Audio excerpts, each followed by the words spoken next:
It's great to advance. It was a tough game today.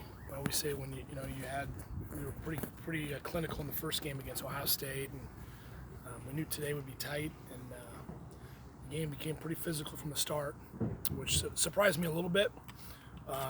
Just usually you kind of know where games usually go with what kind of opponents, but this game surprised me a little bit. But I thought our guys handled it fairly well. It took us a little bit to kind of get into that game. And then I thought we grew into the game, and then once we got the goal and the red card happened, it kind of had a funky tone to it because we didn't really need to send guys forward. They were kind of okay just kind of sitting in there and absorbing a little bit. So that I thought the second goal, obviously I would like to have gotten a little bit earlier. And then I thought the guys iced the game really well in the corner and did a really good job of managing the last few minutes. So good win. We're obviously excited to be moving on, most importantly.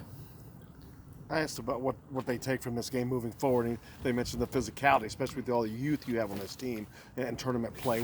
Because that tournament play is obviously a big difference between regular season. How valuable is a game like this for the younger guys? It's good. I thought it's just a good way not to lose your cool. I mean, there was a couple of challenges today that I thought our guys, with a young team, we haven't seen as many examples to make sure we don't retaliate.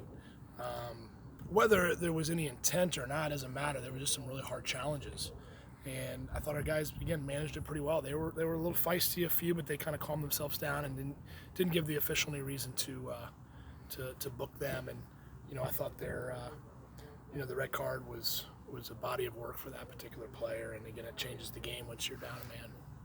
To that point, Spencer talked about how it's the importance of seeing the same team you guys beat 5-1 just a couple weeks ago, and it's a close, gritty, physical game today. How important was that in the first half, just for Josh to finally break through and you guys to go in 1-0? Especially coming from a freshman like Josh, and just it was a huge goal. I mean, going to halftime, not playing well, and maybe getting a few more chances, but not get a goal. No doubt, Ohio State's coming out with even more enthusiasm to how they felt that they could win this game today, and they were competitive and they got after it. And again, I thought the goal kind of simmered the game a little bit, and again, we weren't